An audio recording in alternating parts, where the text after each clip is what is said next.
Do our departed loved ones actually visit us in our dreams, or is it merely wishful thinking, just the product of our subconscious mind? I am Darko, a medium.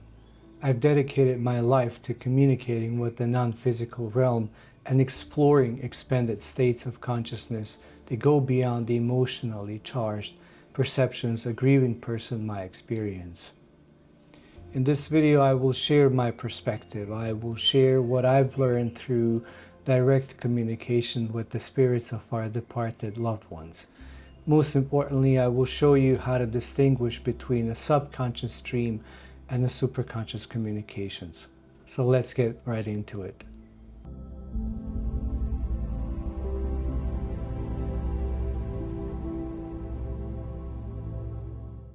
Loss is truly one of the most difficult things that any of us will experience in this life.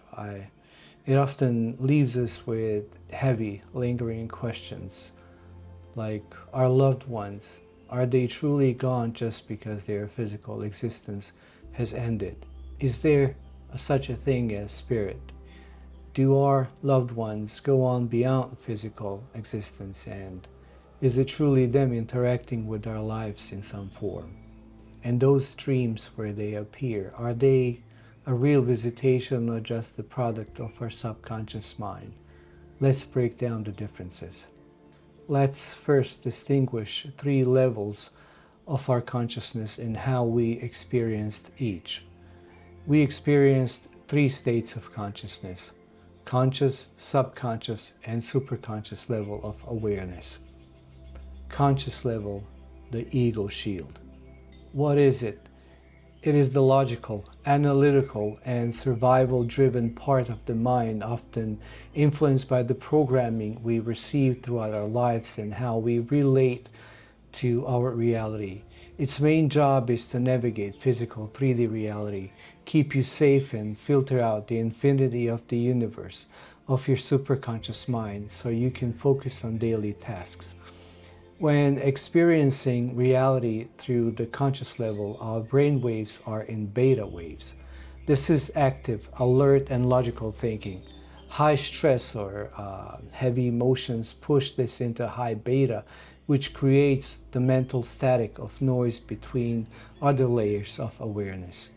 In waking life, we experience this state as the voice in our head that creates to-do lists to analyze problems, experiences temporary anxieties, and feels separate from everything else. An example for a grieving person to understand is that heavy emotions of loss simply create static between your conscious mind, the mind where you could be aware of something, and your superconscious mind, your higher self, non-physical world. Information traveling from higher planes of existence simply gets scrambled, overpowered by the grief, and this very static is why a person cannot hear messages from their loved ones who exist as part of their subconscious field, soul level, quantum field level. For the same reason, the souls of our departed loved ones choose to visit us in our dream state, a state where all our logical mind guards are down. Second is the subconscious mind. Our subconscious mind is a massive repository beneath our waking awareness. It holds every memory, every belief, every automatic bodily function and emotional imprint. It acts as a translator or bridge because it doesn't speak in literal words, it speaks in feelings, symbols, frequencies, and imagery. Our subconscious mind operates in alpha and theta brainwaves.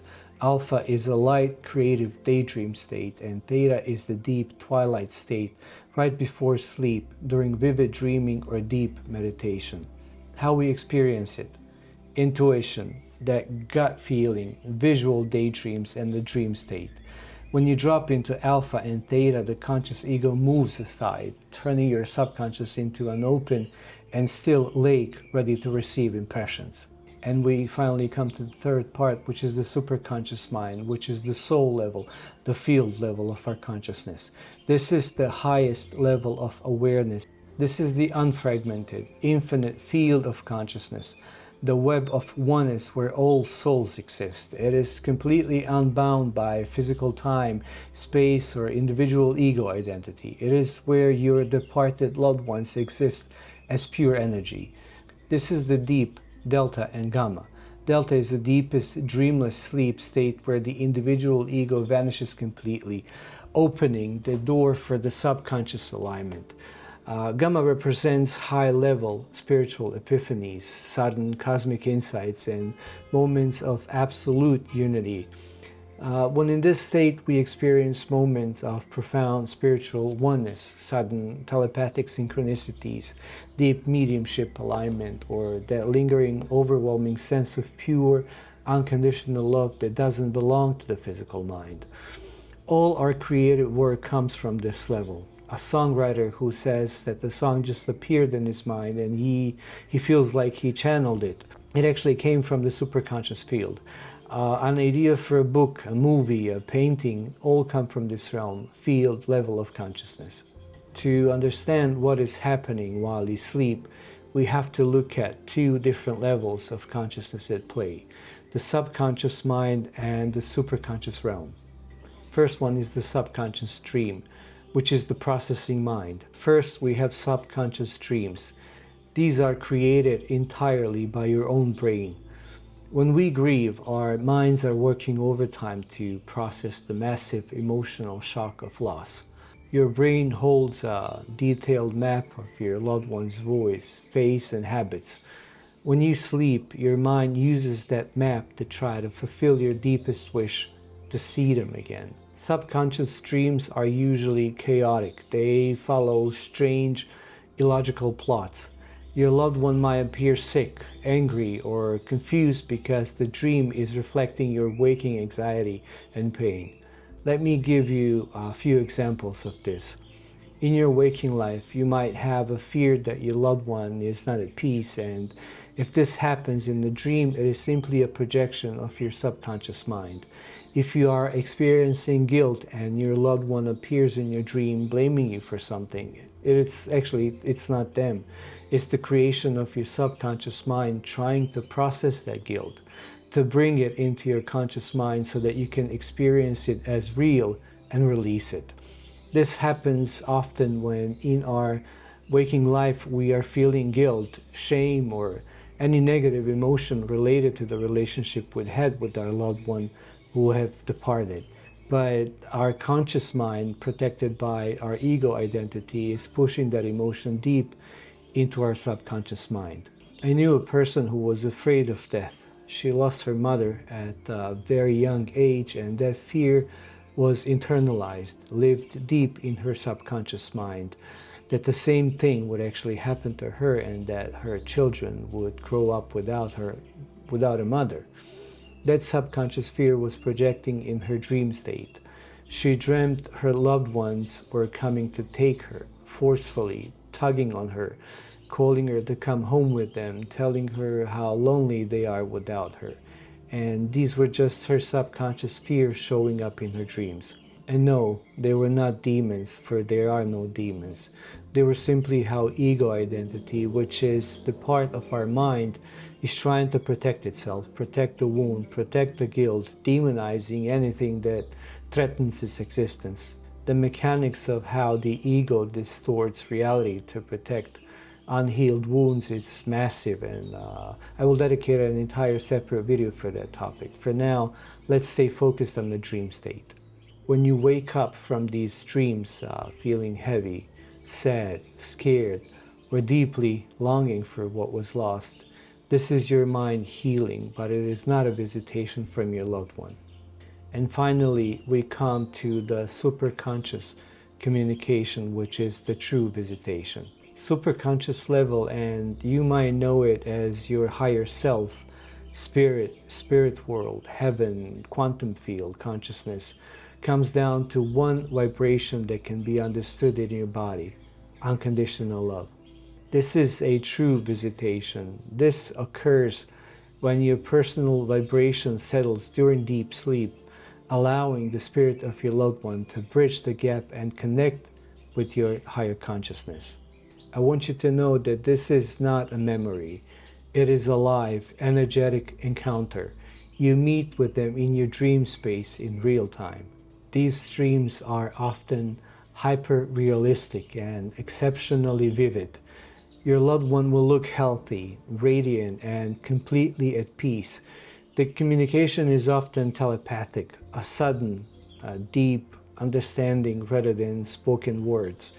The message is always simple: I am okay and I love you.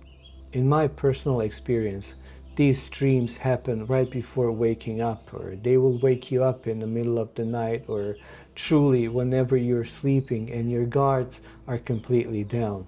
The reason being so that you will remember them, but mostly to remember the feeling of calm and peace you feel. This is them. This is their state of being, and they use your dream state to bypass your analytical mind and subconscious fears to give you not only words or images, but the feeling in your whole body. You wake up instantly. You feel an intense, overwhelming wave of peace, warmth, and closure that can last for days or even years. The grief briefly lifts. In my years connecting with the non-physical realm, the spirits themselves have shown me that they want to reach us, but the dense, heavy energy of our daily grief acts like a static on the radio. When you sleep, that static quiets down and the doorway opens. So if you have had a dream that left you with an undeniable sense of peace, trust it.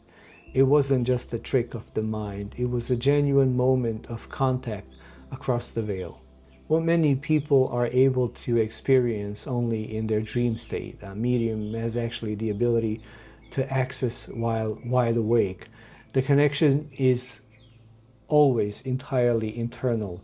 As a medium, I'm able to intentionally quiet my conscious mind to receive telepathic communication, images, words, and memories directly from the field where all souls exist. I call it the field, but you can call it heaven if that aligns with your belief system. It is the process of accessing data from the quantum field, which then gets translated within my own mind into information that I can understand and clearly convey to a grieving person. Whether your mind is healing itself through the subconscious or a loved one is reaching out from the superconscious, love is the energy driving both experiences. And when I say love, it's your soul, the souls of your loved ones who want you to heal, to remember the love you shared with them, to remember who you are exactly because they were part of your life. Your connection to them has not ended.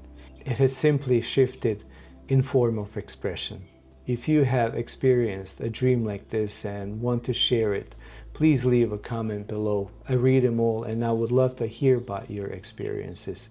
Don't forget to like this video and subscribe to join our community as we continue to explore the expanded dimensions of our consciousness together.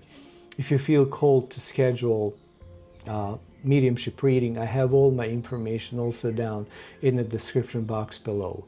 Thank you for sitting with me today. I am Darko and I will see you in the next video.